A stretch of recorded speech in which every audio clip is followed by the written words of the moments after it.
Yo, what's up, guys? My name's Coldy, and today I'm bringing you a comprehensive guide of Rocket League mechanics for beginners. This applies to any rank, but especially helps for people just starting the game. I've had a few people come in my chats and recommend I do one of these. I know there's a plethora of these sort of videos out there, but I feel like I could break them down in a more digestible way that can be easier for people to sort of comprehend. So, yeah, without further ado, I've gathered a few tips I think are crucial, especially kind of ordered in a way of which I think would be best to train to progress in this game, especially if you're trying to climb the actual ranked ladder. So, yeah, let's begin.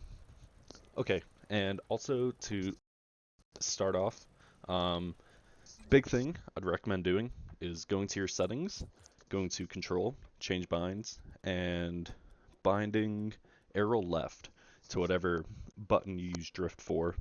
Um, Pretty much everything I'm teaching in this is going to use arrow left. You should have conventional arrow, so the one you use your joystick to move around.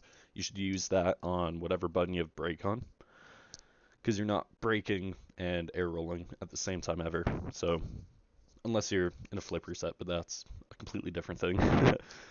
But yeah, arrow left on drift button.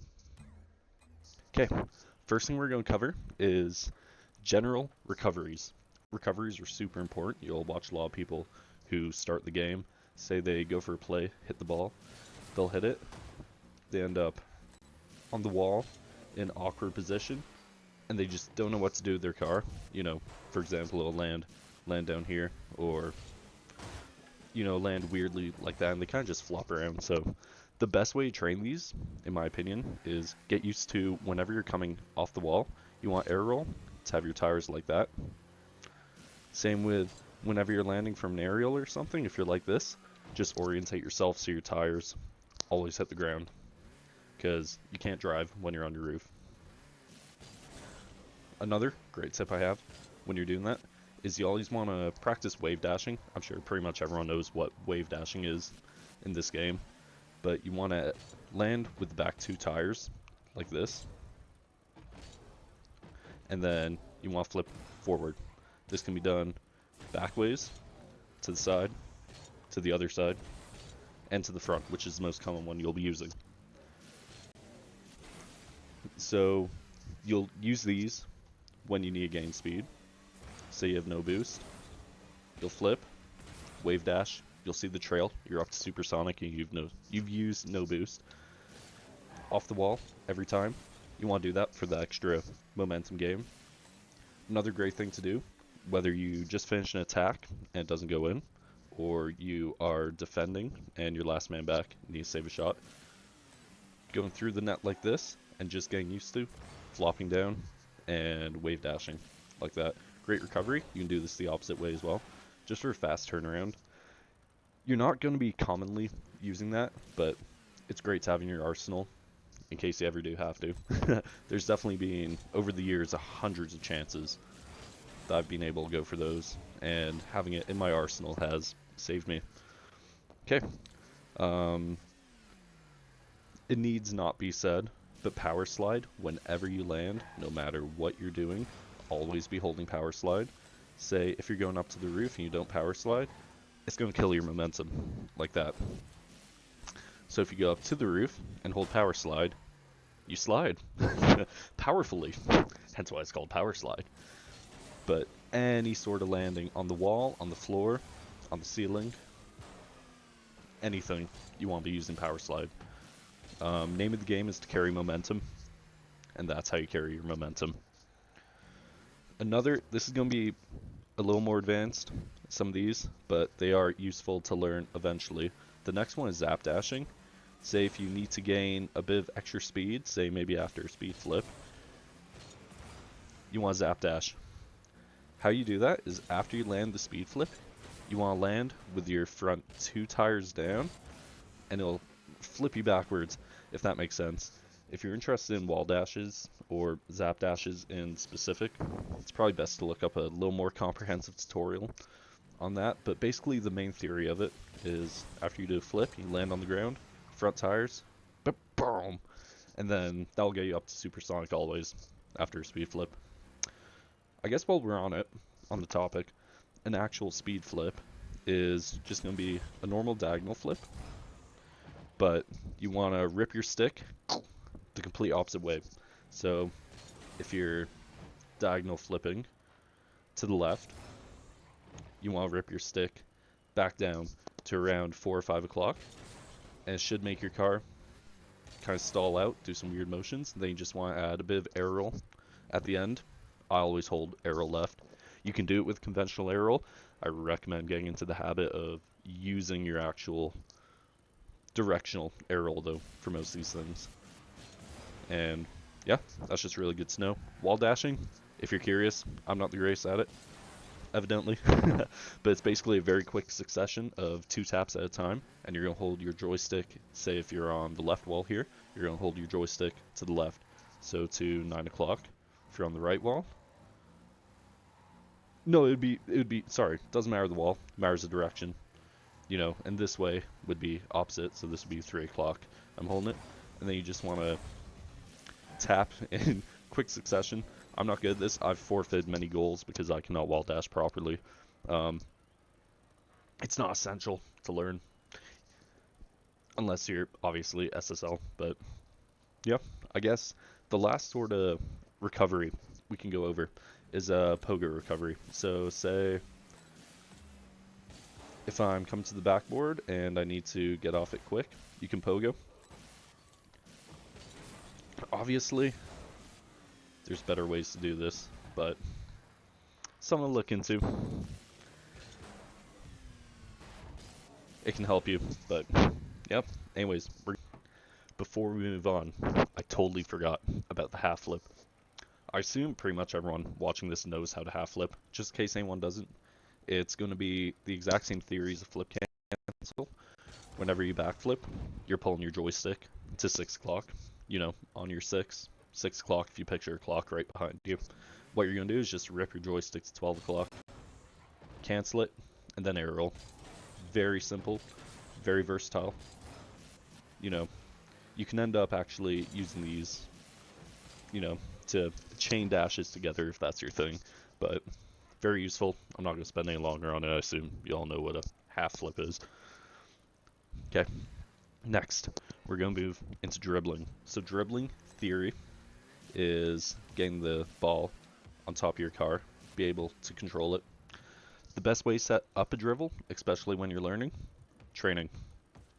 Bind the upper button. It should, I think it's automatically binded, but it'll just spawn the ball around top of your car. The next best way, if you can't do that or you're in a game, you want to cut into the ball like that with the corner of your car. Power slide, cut. You want to be following the ball at the same momentum, cut into it like that. And then you're going to aim to be in the middle of the circle. I'm assuming pretty much everyone knows this already, but basically where the air intake, that silver thing on top of your car, you want to have the ball kind of there, and then from that you can start learning how to flick. So easiest flick to learn, front flip. Just get the ball slightly in front of the intake there and front flip. Very, very useful, very versatile. You'll use this no matter the rank, but you can then learn to turn that into more dangerous flicks, if you will. My personal favorite is the 45-degree flick. Very self-explanatory. You have the ball on top of you, put the car at 45 degrees. So what you're going to do, you're going to have the ball right about there on the corner, and then flick it. You don't have to use air roll for this. This is going to be no air roll. You can still flick it. I recommend, though, once again, that 45, air rolling a little bit. Because the way the physics engine in this game works is the furthest part away from your center of mass is naturally going to carry the momentum from when you flip into that. So you always want to be flipping from a corner. Exact same thing is why you want to hit from the corner as well. So what you want to do, you want to get the ball right about there. And then Bob's your uncle. 45, a little bit air roll. Just takes time to practice, but it's a super lethal shot. once you can actually master it. I'm nowhere near mastering. If you want to see actual mastery, look at Moxie. He has the most ridiculous flicks ever. I don't know how he does it. But the 45 is great. If you want to go one step above the 180, if you have a little more space, sometimes a 180 flick can be better to use in certain circumstances because the opponent won't know you're going for it. They'll think you're either faking it or lost complete control of the ball, and then you can just, not a great example, but you can end up just ripping it around, turn that into a 180. Exact same theory. Normally, you don't get nearly as much power on the 180 because you're hitting it from more of a flat surface of the ball. If you picture your hitbox as a rectangle, instead of hitting it from the corner of the rectangle, you're hitting it from the top. So most of the time, you're not going to get quite the scoop from it. You can also turn these into musty flicks if you want. More of a showboat. Okay, well, that was a horrible example. More of a showboaty flick. It takes a lot of time to set up. If you get good with them and you get good with game sense, and you can recognize the speed of play, etc., you can use musty flicks effectively, but 45 will get you through most of the time. Then, finally, last thing I have for flicks, equally, if not more effective, get into that 45 position and fake it. Especially if you've already ripped some, say you're in a 1v1 game, you've already scored 2 goals off a 45-degree flick.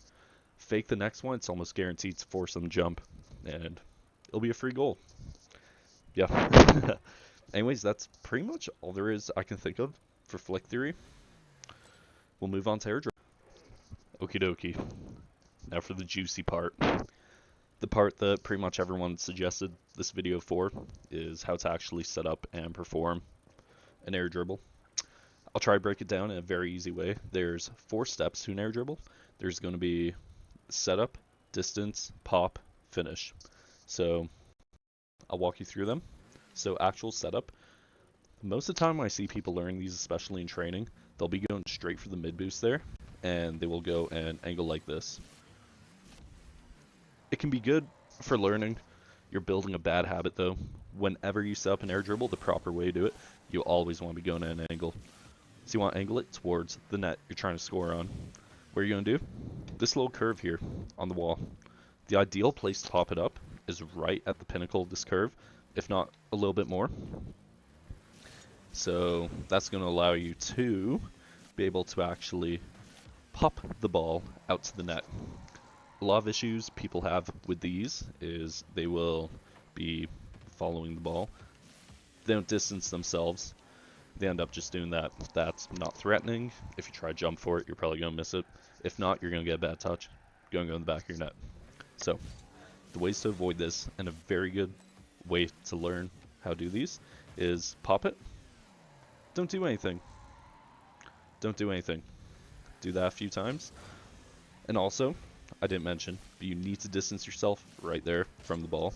Create distance so you can let it ride up so you're not right behind it, so the previous problem does not happen. And then, so yeah, just give yourself time, calculate it. Where should I jump and how should I? So you're going to want to create distance, pop, and then once you follow it, I don't know if you noticed what I did there. So, picture the ball, Rockets League ball, divide it into quarters. Get a graph like that, put it inside the ball. You're always going to want to hit it on the bottom quarter closest to you. Does that make sense? If not, let me show you. So once you pop the ball, you're going to want to hit it bottom corner. That's going to allow you to follow the ball and also keep it up. I feel like I need not explain why that's important. If you're hitting the ball just from the side of it, it's not going to go anywhere. You can go for a 50, that's about it. So now that we put those all together, you'll be able to follow the ball. And you want to try to hit it with the corners of your car.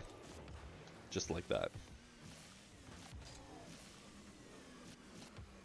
Hit with the corners. Manage your boost.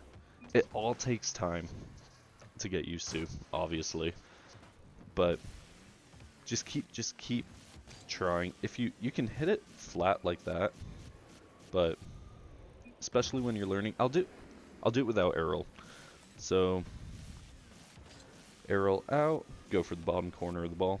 That wasn't the greatest example, but that would have been a threatening shot, would have forced the defender to jump and save that. Yeah, once you put all those pieces together, it becomes very simple. So always remember, go at an angle, give yourself space, pop it up when you're learning, take time to read where to jump, when to jump. The best way when you're learning is after you pop it, just always have your wheels orientated to the ground like that. But obviously, once you start getting better with arrow, and I do recommend you learn arrow, especially if the way you have fun in this game, and this bodes true for me. I'm not the most competitive, honestly. The rank and the winnings don't really drive me. I just love the mechanical side of this game. And arrow opens up so many opportunities for you. We're going to cover ceiling shots next, and you incorporate air roll into those. I'll show you a method you don't have to air roll for, but just start learning it. It's so much more fun to play that way, and it just opens up so many doors for you as well. Anyways, let's get into actual ceiling shot. There's going to be 3 ways you can execute a ceiling shot. So, well, the start of a ceiling shot, you can finish any way you want. But so the first way you can do ceiling shot is just by hitting it, driving behind it, letting yourself fall off the wall. Then you can go for a pinch, you can get behind it, do a musty. Alt F4 if you want, you can do anything. That's good. It is a ceiling shot, but there's better ways to do it. I'm going to show you how. So the reason that's objectively the worst way to set up a ceiling shot is because you're giving the opponent a lot of time to challenge the ball within the time you're actually driving to the curve of the ceiling. So the way I recommend, well, I'll show you an easier way and then the way I completely recommend. So this is a better method of doing it. Once you hit it, just do 1 360 up to the roof. Hold power slide, of course, when you land on the roof. This is going to make the angle that an opponent could actually challenge it a lot less. Because if you see them challenging, you can go for a ceiling pinch. You could hit it over them. You could fake it. You could hit under them. Versus, if an opponent is to challenge me right here, he's just going to hit the ball. And I'm stuck to the ceiling. There's nothing I can do. It's in the back of my net. That's a good method of doing it. We're going to elaborate on doing that. Before we go in the air, we're going to cover your empty jump. Empty jump. What does it do? Gives you a slight burst of momentum in the way of which your wheels are facing. So if my wheels are facing down, it's going to push me down. So it's going to take a little bit of practice, but the best way to set up a ceiling shot, no questions asked. Best for staying close to the ball, best for boost management, and best for just general learning, because if you build this habit, you can incorporate it into air dribbles, flip resets, pre-jumps, fast aerials, pretty much anything. So what you're going to do is that exact same motion, empty jump, right there.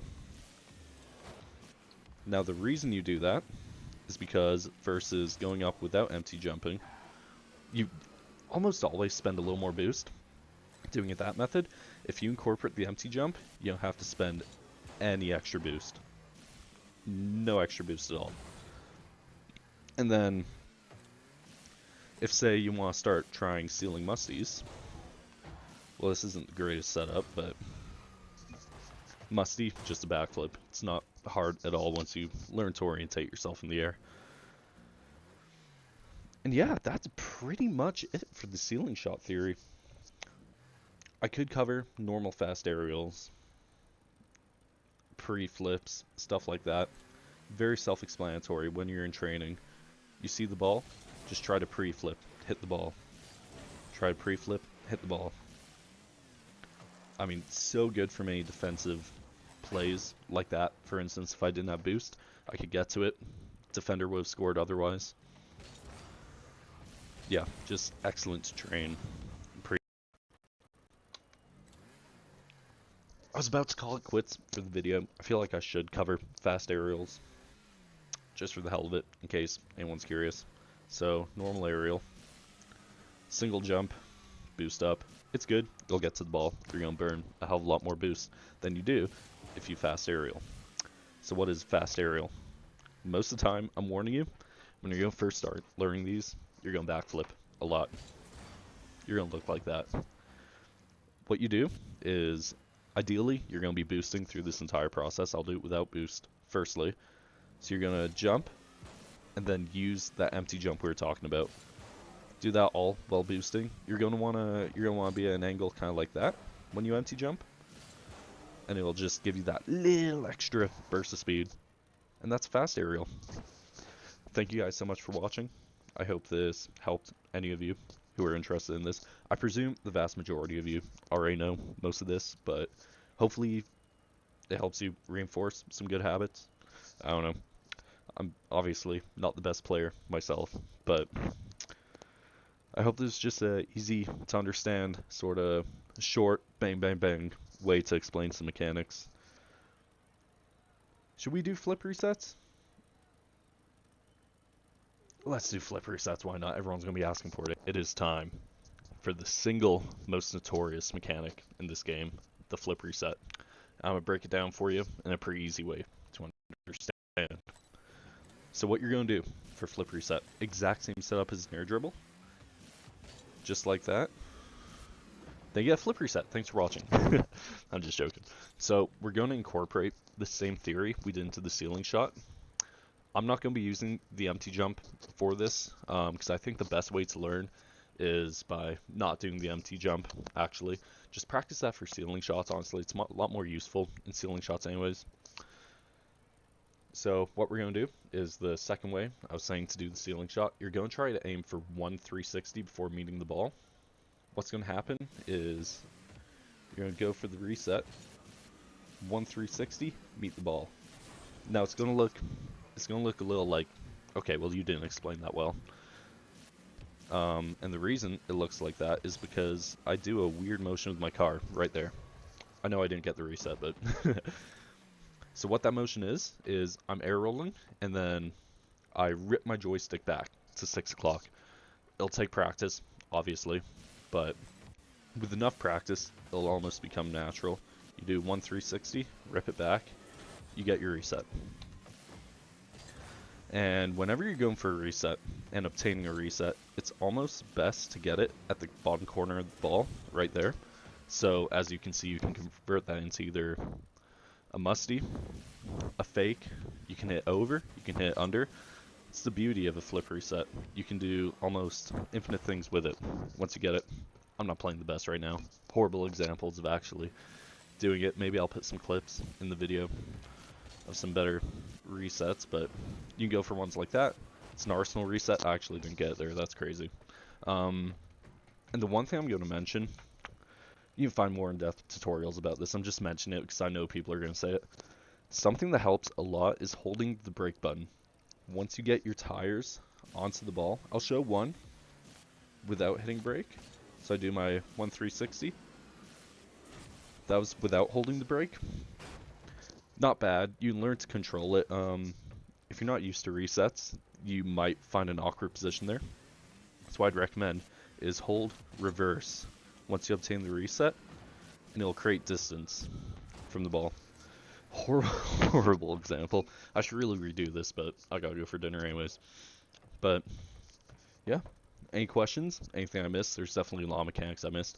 I could make another one of these. I could try making a game sense sort of positioning video, but you might be better off watching pros for that. I'm not gonna lie. But yeah, thank you all so much for watching. Yeah, shout out to everyone who wanted this. I hope this helps you. And yeah, have a fantastic evening. Hug your mother. Stay safe. Stay silly.